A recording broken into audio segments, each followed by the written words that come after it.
Good evening. Whoa. Good evening, everyone. I didn't mean to be so loud. They told me I needed to make sure I held the microphone in front of my mouth. We lost the picture. All right. Well, I'll tell you a funny story. I thought about this on the drive over while we're waiting on the system to wake up. I'm reminded of a story that I was told many, many years ago. I'm originally from Virginia. So all of my ancestors wore gray uniforms, and they all fought in Virginia, except one. My great-great-grandfather, my direct ancestor, William Schaefer. He lived in Washington County, Virginia, which borders, it's southwestern Virginia. It borders Virginia and Tennessee. So he went to the county seat of Abingdon in early 1861, right after Virginia left the Union, and offered his services. And Virginia was getting so many young men at the time, they sent him back home. They were turning people away. And he said, well, now, wait a minute. I don't want to miss this war because everybody thought there was going to be one big battle. There would be a winner and a loser, and everybody goes home. So, living so close to the border of Tennessee, he rode into Sullivan County, Tennessee, to the county seat, volunteered his services there. They accepted him, sent him to Knoxville, and he was mustered eventually into the 8th Tennessee Cavalry Regiment, and he fought in all the battles out here, where we are, in the Western Theater, including at Kennesaw Mountain. So every day when I drive by and look at the mountain, I think that soon, 160 years ago, my great-great-grandfather was over there fighting, even though the cavalry was not heavily engaged. But growing up, I heard, back to the funny story, I think it was an uncle that told me this. I was maybe 8 or 9 years old, and it's never left me. And he said during the war, there was a Confederate private that were in camp one night, and he was eating a piece of hardtack. And he got about halfway through it, he screams. And everybody said, what was it, a nail? And, I mean, a worm? Excuse me, it was full of the punchline. They said, what did you bite into, a worm? And he said, no, it was a nail.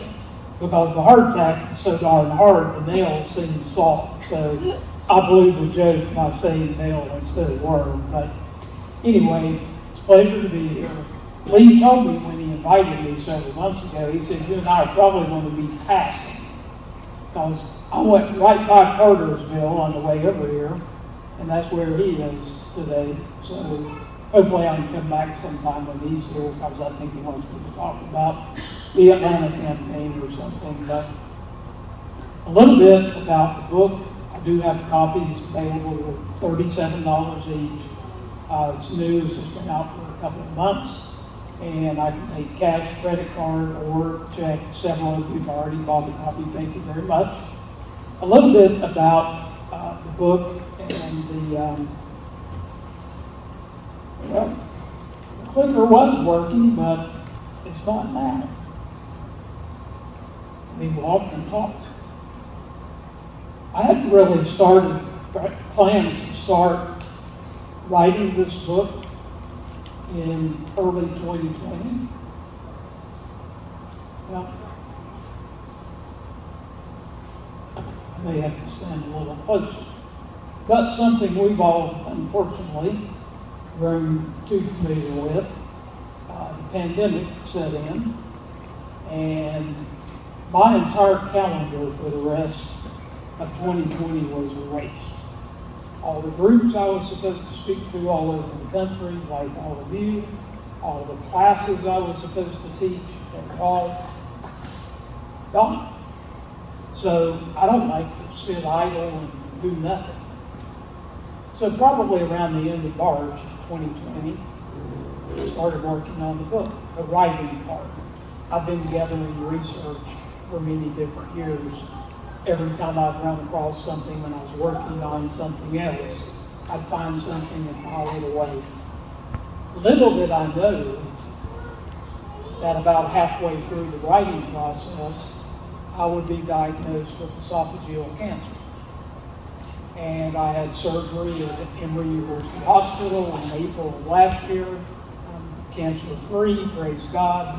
They took out most of my esophagus, did a bunch of gross things that I won't bore you with. So I had no idea this was going to be quite the journey that it turned out to be. But here's my public service announcement. I used to eat roll-ins like they were going to stop making them the next day. If any of you are always eating Rolaids or Tums and you have antacid all the time, please go see your doctor. Or at minimum, go to Walmart or anywhere and buy over-the-counter a bottle of omeprazole. It starts with an E. I think it's OMEPRAZOLE. It's less than $10 a bottle for like 60 tablets. Take one a day. And that will neutralize the acid in your body so you will not have to suffer through what I did. So enough of the PSA. So I start working on the book. The writing part for me is usually the easiest part because I start with a stack of research material that I know is going to be way more than I actually can use. I forgot to set my timer. Let me do that real quick so I don't take too much time. It's clicking. So the writing part typically comes easy. And the notion behind doing the book and the way I ended up doing it started several years ago because I teach a course on the war in Georgia. And it is virtually impossible to find a textbook. Because anytime you get a textbook, if you're teaching a course and you want the university to get textbooks for students to buy, they have to meet all these criteria. It has to be available, affordable, returnable, you have to sell them, or when they turn in used textbooks, et cetera, et cetera. So it makes it difficult to find a book.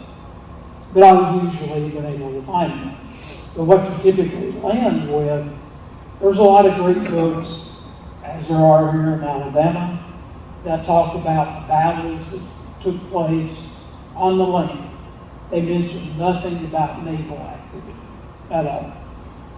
Vice versa, there are some very good books that talk about, in Georgia and Alabama too, the activity along the coast. But they don't talk anything about the other things that were going on in the state. So I wanted a book that touched upon all of those things. The Army, the Navy, the political, the social, the economic issues, everything that Georgians were experiencing during the war. So I put these make-believe parameters in my brain to try to make some sense out of how to approach this. And I worked under the guidelines of, for me to put it in the book, it was something that someone had to have said or wrote or an event that occurred on the day that I had it listed in the book. And I had to be able to prove that it actually happened on that day. So my hope is, if you read through the book, and a lot of people that have gotten the book told me they were reading it cover to cover, which you can do it that way. Some people have told me, like, today's July 21st. They'll read the entries for July 21st from 1861 through 1865. The book actually starts in December of 1860, and it goes through the end of 1865 and several days beyond, up to and finishing with Georgia being the last state, the former Confederate state, readmitted to the Union in the middle part of 1870, after Georgia was admitted and kicked out, admitted again and kicked out, and finally readmitted again for a third time. It was the only former state of the Confederacy that had to go through something like that. So I know it's hard to see from where you're sitting. It's hard for me to see it from here, but there's several maps in the book. There's a very detailed index. There's a bibliography. Thank goodness Mercer University Press, who published the book, will do footnotes. There aren't many publishers that will do footnotes anymore. And I hate endings, because you're always flipping back and forth from wherever you are reading the book all the way to the back. Mercer was a big believer in footnotes, so thank you, Mercer. And when I turned all the manuscript in, once I got back on my feet after the surgery and could finish writing and get everything together, I sent it off to the editor. And he called me and he said, "This looks fantastic. I've only got one question. Why in the world did you put the phases of the moon in the book?" You see how close I am. On the next slide, let me jump to the next slide.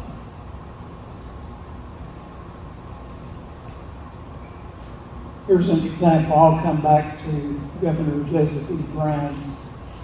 As you can see here, October 4th, 1861, which was a Friday. I'll also tell you, and for each day, what day of the week it was. Why does that matter? In a lot of cases, it really doesn't. But I wanted people to know when Sundays or the Sabbath rolled around. Because as all of you know, the armies typically, and the navies, typically tried not to at least initiate hostilities on the Sabbath. It didn't always work out that way. There was fighting that took place on the Sabbath. So I just thought it would be neat to know the days of the week. October 4th, 1861 was a full moon. And the editor said, "Why in the world do you have the stages of the moon? I've never seen anybody. None of our previous authors have ever done that." And I told him, I said, "Mark, listen, I promise you, if you and I were colonels and we were leading the 63rd Georgia Infantry Regiment, we would have known the stage of the moon. I mean, we would have kept up with a lot of things, weather conditions, because if you got to move supply wagons, ambulance wagons, your artillery pieces, etc., sort of need to know if it's going to be wet or dry and the conditions of the dirt roads. And if you're planning on launching an attack late in the day, that might carry over into nighttime fighting, even though there wasn't a lot of that during the war, there was some. They would have known how much moon are we going to have tonight. Is it a full moon? Sky's clear? Haven't had any rain? We can probably see the shoot for a while. If there's no moon, it's dark as a dungeon. But I can't stress this important enough. If you and I were naval commodores, I guarantee you we probably had tattooed somewhere on our arms the tides, the high tides, the low tides, what controls the tides, the moon. And we also knew the stages of the moon.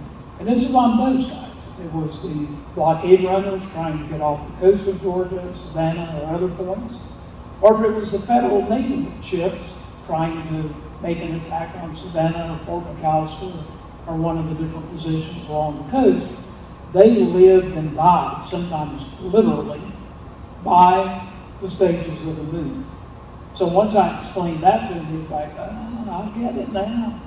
It makes sense." So that's why the stages of the moon are in the book. Let me go back to Governor Brown. I hope I don't have to walk all the way to Milledgeville, where we would have found Governor Brown during the war. That was the capital of Georgia. For many years, Atlanta did not become the capital of the state until I think it was 1867 or 68. So Milledgeville was the capital. I'm not going to stand there and read a bunch of stuff. I just wanted to show you how the book is sort of laid out. November 21st, 1860, which is one of the first entries in the book, It happened to be a Wednesday. There's a lot of period photographs, drawings, maps, illustrations, etc. In the book that pertain to the various subjects. I don't know what the little box is blinking in the center of the screen. It doesn't bother me, but You know what it says? it's just a black box or a rectangle. It's got something written in it. It says temperature. Temperature. It's so hot in here. The It's the projectors complaining. do get hot. This is Georgia's wartime governor, Joseph E. Brown. Governor Brown, and I focused a lot on this in the book because I thought it was important. I mean, he was the governor of Georgia. He served 4 consecutive terms. He was elected in 1857. He was elected again in 1859. He was elected in 1861. And he was elected again right smack dab in the middle of the war in 1863. He wasn't able to serve out his 4th term because the war ended and the federal troops came in, took possession of the government, and the government basically dissolved in the state. Governor Brown is a very interesting guy. In his mind, if he were here today, he'd tell all of us, even though he was standing here in Athens, Alabama, he would say, "Dear citizens of Athens, it's so good to see all of you, and I'm happy to be here in Alabama. I like to travel to Alabama. I've enjoyed my stay, and oh, by the way, don't ask me to send you anything because you're not getting it." That was Governor Brown basically in a nutshell. And I'm not picking on Alabama. It was that way if Virginia was calling, if it was the War Department in Richmond asking Governor Brown to send artillery that Georgia had bought and paid for, that was in the state, send it to Mississippi, which they did during the siege of Vicksburg, or ask for artillery to be sent to South Carolina or North Carolina or Kentucky. The answer was always the same, no. Was Governor Brown a team player? No, he wasn't. I understand what he was trying to do. He was looking ahead. There's some I don't think he had a crystal ball, but there's some very telling quotes from him a year and a half before the Atlanta campaign of 1864. He basically had predicted that that's what was going to happen. So all these stockpiles, and there weren't don't get me wrong, there's not like thousands of artillery pieces sitting all over Georgia. You're talking about 10 pieces here, and 20 pieces here, and maybe 5 pieces somewhere else. If the armies start marching through Georgia, as they did in 1864, we're going to need those guns. And more than likely, if I ask for additional resources from other states to be sent to Georgia, I'm not going to get them. And he did ask, and he didn't get them. For a lot of good reasons. The Confederacy basically didn't have them by that point in time to send. So everybody took, pretend you're in Georgia for a second. Same thing happened here in Alabama, I think. Governor Brown issued a proclamation in November the 21st, calling for a statewide election. So we've all got to get ready to go to the polls, and we're going to elect delegates, in the case of Georgia, to go to Milledgeville to attend the secession convention, to vote whether or not they were going to take Georgia out of the Union. Well, they assembled in Milledgeville. It took 3 days. Virginia was in session for over 3 months. Virginia did not vote to secede until after the firing on Fort Sumter, followed then after Virginia, Arkansas, North Carolina, and Tennessee. So the delegates went to Milledgeville, voted to take Georgia out of the Union, and then the delegates there at the Capitol selected the brain power of the state of Georgia. I'm talking Tom Cobb, Bob Toombs, Alexander Stephens, Eugenius, Nisbet, men like that were people knew across the country. These are people that had been in Washington, had been senators, representatives, and they all ended up here in Alabama, down in Montgomery, and were several Georgians, Stevens, and others were very instrumental in drafting the Confederate Constitution. This is, as I mentioned, we already talked about a layout of the full moon. I don't know that the full moon would have had any particular impact on this, but it gives you another example of Governor Brown and his very stringent and very protective view of anything and everything that was in Georgia, or citizens, or property, or material, etc., etc. The line you see running from Atlanta all the way up to Chattanooga is the Western and Atlantic Railroad. He went to sleep again. The Western and Atlantic Railroad, I think Cartersville was on that map. No, it wasn't. That's where Lee is tonight. Marco County is on the map. Oh, is that in your way? No, right. Okay. On the 4th of October, 1861, Governor Brown had gotten a hint of a story that there was an unnamed Confederate officer in Chattanooga that was planning to come into northwest Georgia and take possession of the Western and Atlantic Railroad. The state of Georgia built the Western Atlantic Railroad in the early 1850s. A lot of people still call it the state road because Georgia still owns the railroad today. It's under a long-term lease to CSX. If I'm Governor Brown talking with you about the railroad, I might say my railroad. He didn't know me personally, but as an elected official, he was very hands-on and instrumental in securing the money to get the railroad built. So he caught wind that there's a Confederate officer in Chattanooga that's going to come into Georgia and take possession of his railroad. Not only the tracks, but locomotives and boxcars, et cetera, et cetera. So Governor Brown wrote to the War Department, and I'm just going to paraphrase some of his, he's referencing this unnamed officer. And evidently the War Department didn't know who it was either, or if they did, they chose not to tell Governor Brown. So Governor Brown is saying, quote, "I hope you will telegraph him," the officer in Chattanooga, "as I shall certainly resist the impressment by military force if necessary." If this one doesn't work, the other one is working now. Okay. If there's something we need to point out, wrong a little bit, but this one might have a problem with school a little bit. Okay.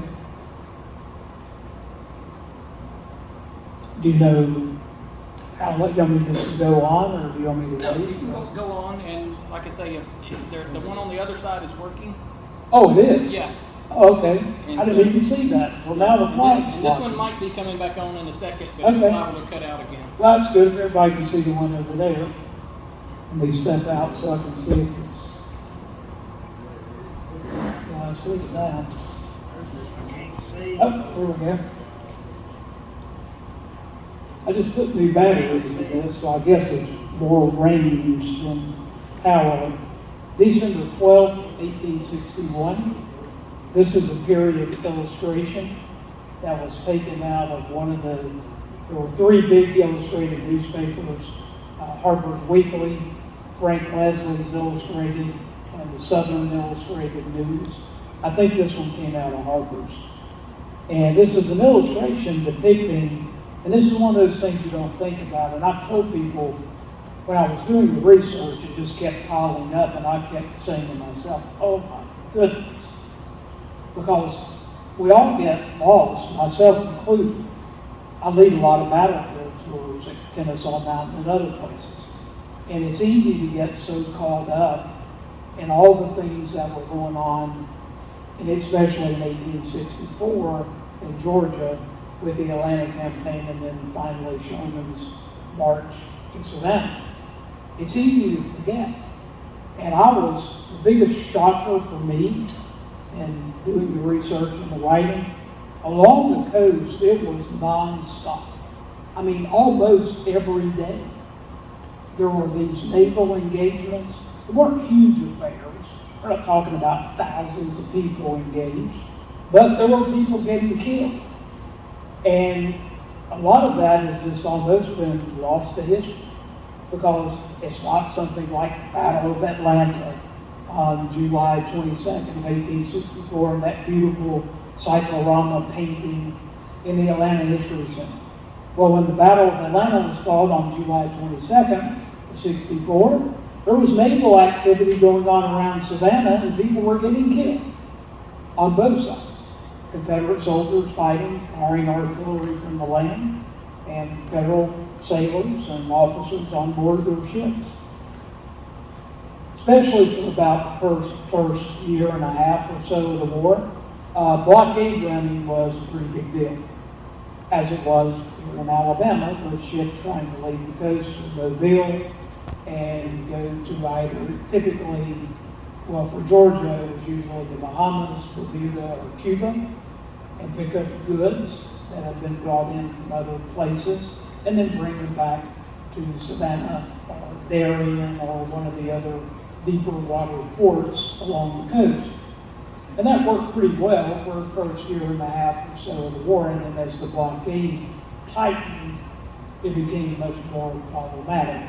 But this was December of 1861, and this vessel in the foreground in flames was called the Admiral. And the ship you see on the far right-hand side, sort of on the horizon, is the USS Alabama. Not to be confused with the CSS Alabama, Raphael Sims, who did miracles with that great boat. This was a different Alabama, and this was the USS Alabama, and she sank the Admiral about 12 miles off the coast of Tybee Island. We walked back toward the computer. Halfway there almost seems to be magic point. I always tell people, they get a laugh out of it, I think you will too, especially in Georgia. And you all have a little bit of Major General William Tecumseh Sherman here in Alabama too. But in Georgia, we actually had two General Shermans during the war. Most people have found that a surprise. The funny part is, the first one is the one everybody'd like to forget about. And the second one, this man, is the one that most people have never heard of. This is Brigadier General Thomas Sherman, no relation to Tecumseh Sherman, who conducted the Atlantic campaign in the March to the Sea. This Sherman was in charge of the troops that landed on Tybee Island after Robert E. Lee. Did you all know Robert E. Lee was in Georgia during the war? President Davis sent Lee to Georgia and to Charleston. He was back and forth. He arrived in early November of 1861, and he left Savannah in early March of 1862. Davis called him back to the War Department in Richmond. Not long after that, General Joseph B. Johnston was severely wounded at the Battle of Fair Oaks 7 times, and R.E. Lee took command of the Army of Northern Virginia. And we all know the rest of that successful story. But Lee spent time, several months, inspecting all these fortifications. In Georgia, prior to Lee's arrival, early on, and in some locations, even before Georgia voted to secede, the militia units had already built artillery positions out on coastal points, Tybee Island and others. And General Lee came down. He did an inspection of Fort Pulaski. There's a lot of irony in that in and of itself. About 30 years earlier, as a much younger man, recent graduate of West Point, a young R.E. Lee was sent to Georgia to look over the construction of Fort Pulaski. And he made some modifications in the design that they implemented. So now here he is back 30 years later as a seasoned veteran. And he's in Fort Pulaski inspecting that. He goes over to Tybee. And all of those exposed points, Lee knew that the firepower of the United States naval ships was too great to have these artillery batteries out on these very exposed points. So he ordered the guns removed off of Tybee Island and any other location that was vulnerable. Well, early 1862, Tybee is why we all could have just landed and had a picnic. There's nobody there. With cooperation of the United States Navy using their landing boats, they put Sherman and a few thousand federal soldiers ashore, and eventually those men were the ones, via the Navy and the landing boats, that brought the artillery pieces ashore and inched them ever closer to Fort Pulaski and got them close enough eventually that with the rifle guns and the greater velocity of the shells, they obliterated the left front face of Fort Pulaski, and they had to surrender that fortification.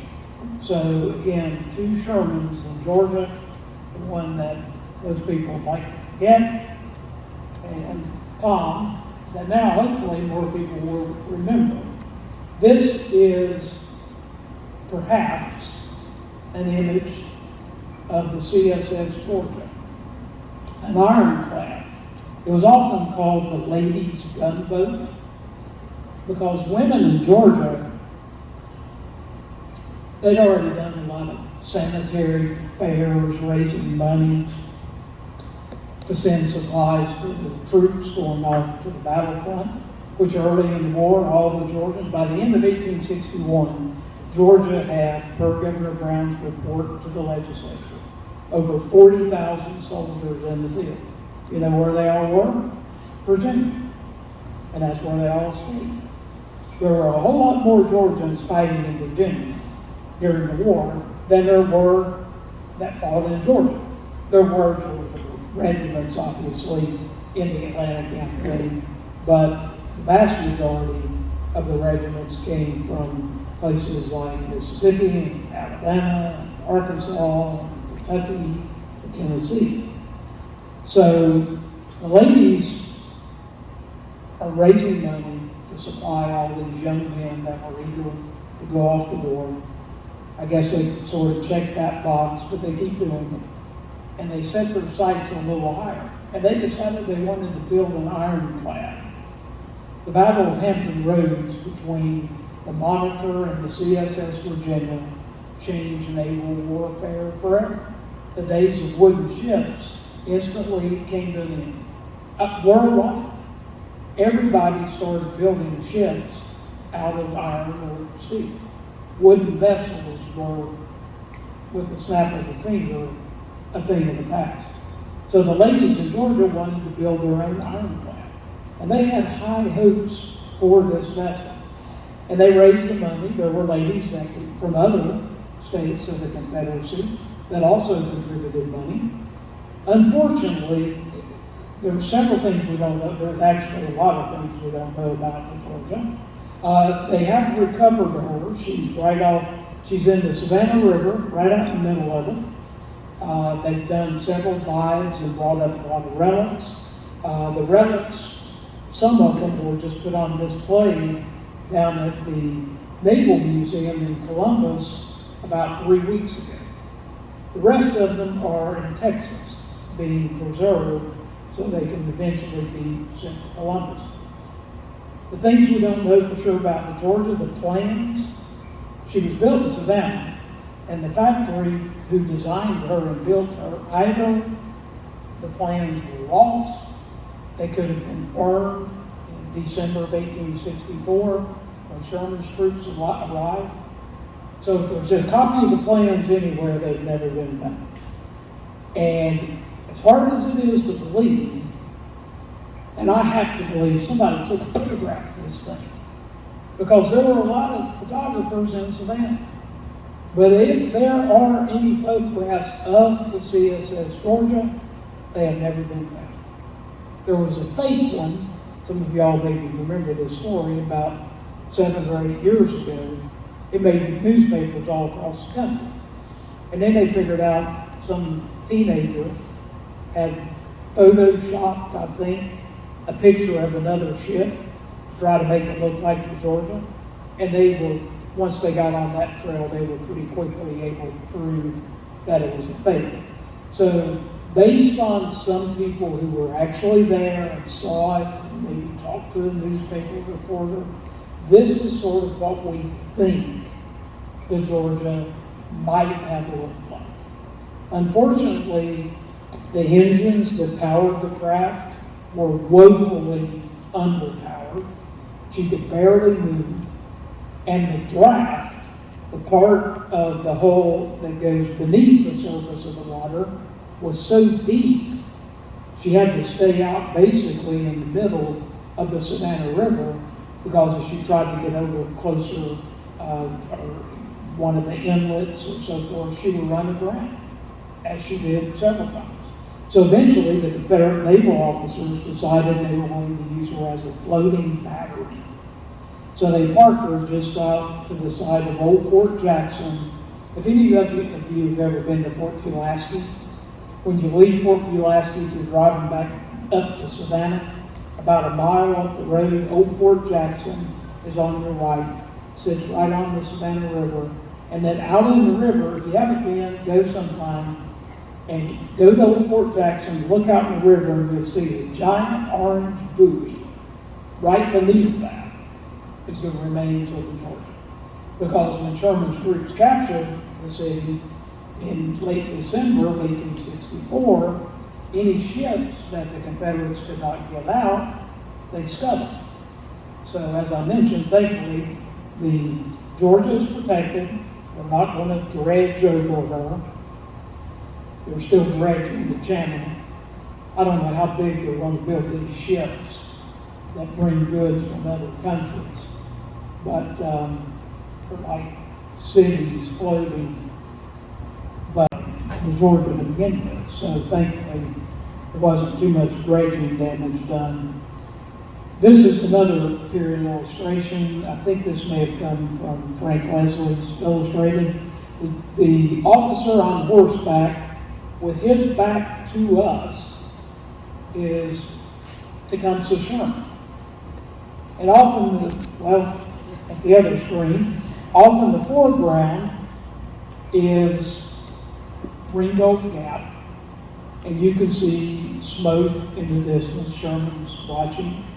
And that ridge line that runs up to the right and goes all the way, it's cut off in this sketch, but all the way up at the very top is Rocky Face Ridge. If any of you have ever been to, a couple of you told me you've been to Kennesaw. If you leave Kennesaw and drive back up 75 to Chattanooga, when you get to Dalton, you can't miss Rocky Face Ridge. Just look off to the right of Interstate 75, and the entire top of that mountain line is rock. So it's aptly named. One of the other things I tried to do with the book is, we've all read accounts. I'm sure you all have Alabama accounts and from other states as well. And you run across these quotes that you say to yourself, I've read this 100 times. Well, there's always quotes like, and it's in the book, when Sherman captured Savannah, he said to President Lincoln, I beg to present you as a Christmas gift the city of Savannah. Well, that's been printed in books probably thousands of times. Well, and it's in mine too. But I really made a concentrated effort to try to find accounts, especially of soldiers. The front line, the boys, the ones actually winning and losing battles, the ones in the trenches, boots on the ground, as we say today. The accounts that you don't hear from these people very often. And I found a fascinating diary from a young Confederate engineer. His name was Hiram Williams. Well, you might say, what is an engineer soldier? Excuse me, a pioneer, not an engineer. The pioneers reported to the engineers. He was in the pioneer unit. Well, you might say, what do the pioneer soldiers do? Well, if we're looking out the windows over here, if that door is open, and they're marching by us out here, they're not carrying infills or sidearms or sabers.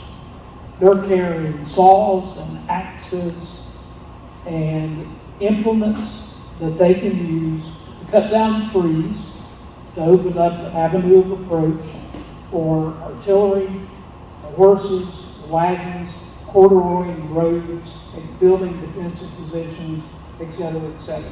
That's what young Williams was doing. And he was a pretty talented writer. He had a gift of describing things. I'll read you one of his quotes written on May the 8th of 1864, the same day that Sherman is watching this activity. And young Williams is way up, all the way on the top of Rocky Face Ridge. Had to go and assist some artillery to get on the top of Buzzard Roost. Had a hard time, but I'm sure they did. You know, it's so steep in a lot of these places when they hauled artillery up. It was too steep for the horses to pull them. How did they get them up? They tied ropes to the artillery piece. They got about 100 soldiers, and they drug the artillery pieces up the high ground. When on the top of the mountain, we had a fine view of the field below us, similar probably to the view Sherman's got, except looking from much higher. The enemy skirmishers were advancing across the fields in plain view. It was a grand sight, and I could have looked for hours at them had not other work interfered. So, if you want to read a great diary from a Confederate pioneer soldier, Hiram Williams is a great one. I have to get a little closer to make sure that light image was showing. This is not Carrie Berry's house in Atlanta. It could have been, almost was, but it's not. We have this photograph today because after Sherman captured Atlanta on the 2nd of September in 1864, he sent a message to the War Department in Washington and asked them to send him a photographer. There were photographers, obviously, in Atlanta before the Yankees arrived. And then those photographers got out of Dodge along with their equipment so they could go set up shop somewhere else. Sherman wanted a photographer. So they sent a civilian under a contract to the United States War Department. He happened to be in Nashville. George Barnard was his name. If you ever run across that name, thank God for George Barnard. Because all of the pictures we have, all of the battle sites of the Atlanta campaign and the destruction of Atlanta itself, we have courtesy of George Barnard. He didn't sit in Atlanta. He arrived the second week of September. Sherman didn't leave Atlanta to begin moving towards Savannah until the middle of November. So Barnard, if he was lazy, could have sat in Atlanta and smoked cigars for 2 months. But he packed all of his equipment up and went as far north as Chattanooga and did the Atlanta campaign, stopping and taking photographs at places like Resaca and New Hope Church and Kennesaw Mountain and Peachtree Creek and sites of the Battle of Atlanta where McPherson was killed and various sites around Atlanta, including this one. Some of the bombardment, Sherman basically ordered his 3 direct reports, all major generals, George Thomas, James McPherson, and John Schofield, to bring their artillery up and more or less all day, every day, for the month of August of '64, they shelled Atlanta. And this is the son of the destruction that was done. I have a son and a daughter. They're both, I'm not going to age myself, adults. But I can remember when my daughter was 10 years old. She's a lot older than that now. But I cannot fathom her as a 10-year-old little girl in the floor of her bedroom in her house in Atlanta, as Carrie Berry was. She kept a diary. It's been published. It's Carrieberry. She's buried in Oakland Cemetery in Atlanta. If you ever go, stop at the gate on your way in. You can get a brochure that'll direct you to her gravesite. She married 2 or 3 times later in life. I forget what her married name was when she finally passed away, but it describes her as Carrie Berry, the diarist during the war in Atlanta. This is what she wrote on August 9th of 1864, which was a Tuesday. Now just remember, she's 10 years old. The neighbors' homes on both sides of her are no longer there. They look like this, or something close to it. And she said, "We've had to stay in the cellar all day. The shells have been falling so thick around the house. 2 have fallen in the garden, but none of us were hurt.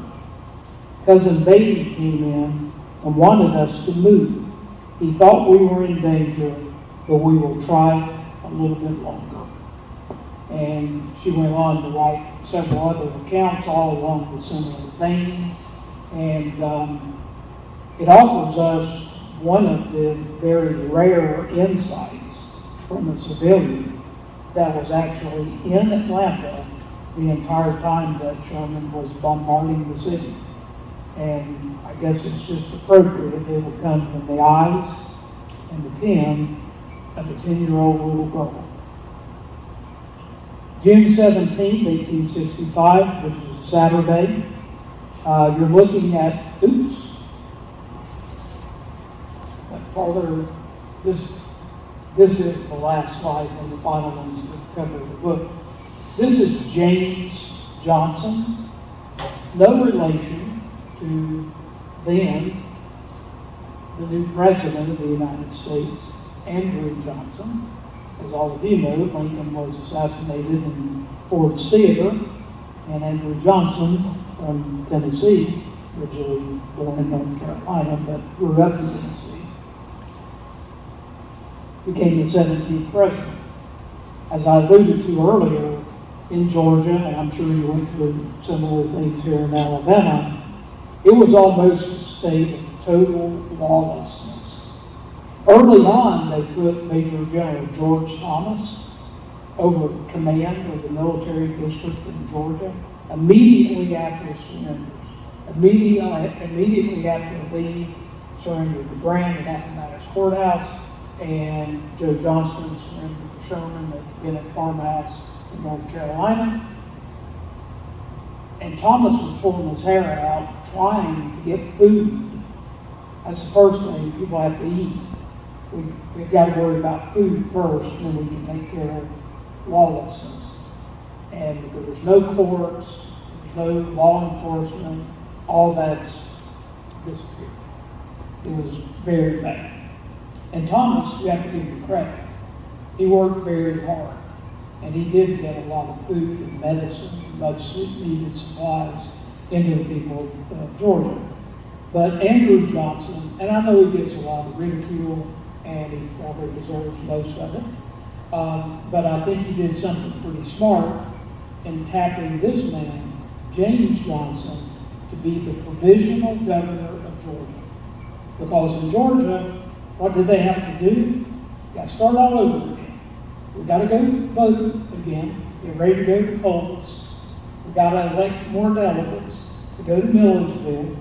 Only this time, they got to rewrite the state constitution, and they have to ratify the 13th Amendment. So James Johnson, who was a native Georgian, had held every elected position that Georgia had to offer on the state and the national level, and was very highly respected in Georgia. And he basically just sort of set the war act, if you will. And you can criticize him for that. Maybe he deserves some criticism. He didn't really participate in the war. He wasn't holding an active political office at the time, so he basically just said, I'm going to stay out of Dodge until this mess ends. So I think because he was respected, he was able to bring some semblance of order back to the state, and he oversaw the convention and the rewriting of a new constitution for the state and the ratification of the 13th Amendment. And as I mentioned at the beginning, they pack all those things up and they send them to Washington. The new Constitution, the ratification of the 13th Amendment, and one of Georgia's newly elected senators. Anybody ever heard of Alexander Stephens? Former vice president of the Confederacy, a native Georgian, a highly respected Georgian. Well, most of the other elected officials in the Senate and in the House had ties to the Confederacy as well. So when they arrived in Washington, they basically said, and I'm using modern terminology, my time's up and I'm finished basically. They basically said, are you kidding us? No way are we accepting these individuals. Go back home and start all over again. So they had to do that eventually 3 times before Georgia gained readmittance to the Union in the middle part of 1870. As I said at the beginning, I do have copies of the book. They're $37. I can take any kind of credit or debit card or cash or check. And if we have time, I'll be happy to take any questions that anyone may have. Questions? Anybody? I know it's warm, but did you have a question? They just said it's passed. Yeah. I don't know why I'm wearing this jacket. So. Anyway, yes. I was going to ask you, has your university been supportive of your department, or are they scared of it like most